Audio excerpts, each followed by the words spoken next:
చొక్కాతో పనిలేదు. ఇక ఒక్కసారి ఒక క్షణంలో 10,000 మందితో పని చేయగలిగేటువంటి కెపాసిటీ అలాంటి గురువులకు వస్తుంది. ఎప్పుడైతే ఆ పని వస్తుందో, ఆ పని చేయగలరో వాడు శరీరాన్ని తీసి పక్కన పెడతారు. ఇప్పుడు వాడు ఉన్నట్ట లేనట్ట అదేనా? అంటే శరీరం అంటే ఇదే, ఈ కనిపిస్తున్న ఈ శరీరం కాదు, కనపడని 7 శరీరాల సముదాయమే. అది యాక్టివేట్ అంటే కృష్ణుడు కానీ, బుద్ధుడు కానీ, జీసస్ కానీ, ఏ గురువు అయినా, షిరిడి సాయిబాబా కానీ, ఏ గురువు అయినా సరే ఆ గురువులందరూ కూడా ఆ శరీరాన్ని యాక్టివేట్ చేసుకొని ఈ శరీరాన్ని అవతల పడేసి వాళ్ళు పని చేసుకుంటారు. అదే పత్రిజీ కూడా చేసింది. అది మనము కూడా చేయగలము.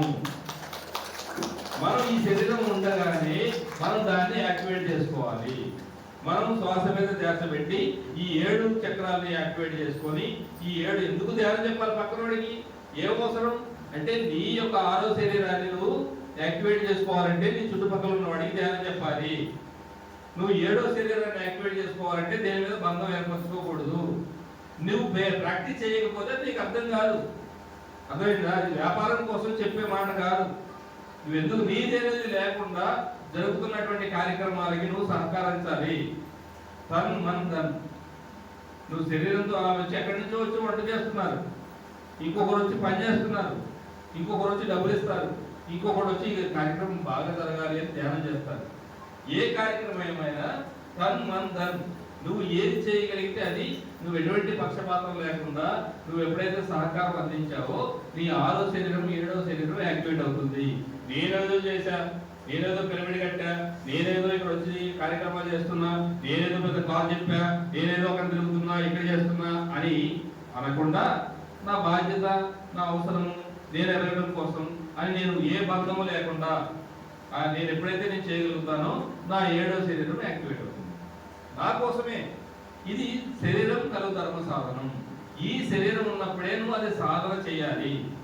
సాధన ద్వారా నువ్వు అర్థం చేసుకోవాలి. మనం అనారోగ్యాలు, లేకపోతే బాధలు, దుఃఖాలు, ఆర్థిక ఇబ్బందులు ఇవన్నీ మనం కల్పించుకున్నవే. వాటి కోసం మనం ఏ కష్టాలు పడాల్సిన అవసరం లేదు. కేవలం ధ్యానం చేస్తే ఆరోగ్యం అనేది ఇలా వస్తుంది. ఎలా చెప్పండి? ఇలా చెప్పండి.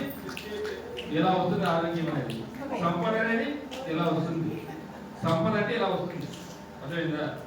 నీకు సంపద ఏది కాబట్టి ఇలా, ఇంత సింపుల్. ఎందుకంటే అది నీదే. నువ్వే బంగారం, నువ్వే వజ్రం, నువ్వే మణులు, మాణిక్యాలు.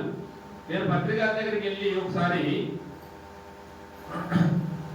మీ దగ్గరికి వచ్చిన తర్వాత మేము ఇలా వజ్రాలాగా తయారయ్యామంటే, రత్నంలాగా మీ దగ్గర తయారయ్యి ఒకసారి అన్నాను. అంటే నేను రత్నాలని తయారు చేయలేదు, ఉన్న రత్నాలని ఏరుకున్నా. నేను ఎవరిని తయారు చేయలే, మీరు ఆల్రెడీ తయారైపోయారు, కానీ నేను ఏరుకున్నా. చాలా మంది ఉన్నారు ఇక్కడ. మట్టిలో మాణిక్యాలు నేను ఏరుకున్నా అన్నారు. అర్థమైందా? మనం తయారయ్యాం. ఎవరు మనల్ని తయారు చేయరు. ఏ గురువు ఎవరిని తయారు చేయడు. ఎవరి సాధన ద్వారా వాళ్ళే తయారవుతారు. మన మట్టిని మనమే కడుక్కోవాలి. కోతి పిల్లరీది గురువుతో ఉండిన కొంచెమైన నదియ కొలవ కాదు, నమ్మినమ్మకున్న దుమ్ము పాలవుదురు. కాళికాంబ హంస కాళికాంబ. కోతి పిల్ల ఎలా ఉంటుంది? కోతి పట్టుకోదు పిల్లని, పిల్లే కోతిని పట్టుకుంటుంది. అర్థమైందా? అలాగే గురువు ఎవరిని పట్టుకోడు, గురువునే మనం పట్టుకోవాలి. ఎవరైతే గురువుని పట్టుకుంటారో వాళ్లకు ఏది కొదవలేదు ఈ భూమి మీద. వాడు ఏది కావాలంటే అది వస్తుంది. నమ్మి నమ్మకున్న దుమ్ము పాలవుతురు. ఏమో నమ్మొచ్చు నమ్మకూడదు ఏంటి, ఆయన చెప్పింది కరెక్టో కాదు అని ఇప్పుడు లేడుగా ఏంటి. ఇలా ఎవరైతే నమ్మకుండా, నమ్మి నమ్మకుండా సగం నమ్మామంటే సంకటంలో వెంకటరమణ. మన కష్టం వచ్చిందా దేవుడా దేవుడా దేవుడా ఏంటి, కష్టం తెలిపోయిందా అమ్మ నాకు తెలుగు లేదు, నేను కాబట్టి చేశా, నా వల్లే అవుతుంది ఏంటి అంటే సగం సగం అయితే ఇటు లేకపోతే అటు. అది కాదు, ఏది ఏమైనా సరే అని నువ్వు గట్టిగా బలంగా నువ్వు ఎప్పుడైతే నమ్ముతావో అప్పుడు వాడికి ఈ భూమి మీద ఏది లోటు లేదు. కోతి పిల్ల ఎలా పట్టుకుందో గురువుని పట్టుకోవాలి. ఎవరు గురు? నీ శ్వాసే నీ గురువు. నీ శ్వాసను పట్టుకో. ఈ విశ్వం అంతటా వ్యాపించి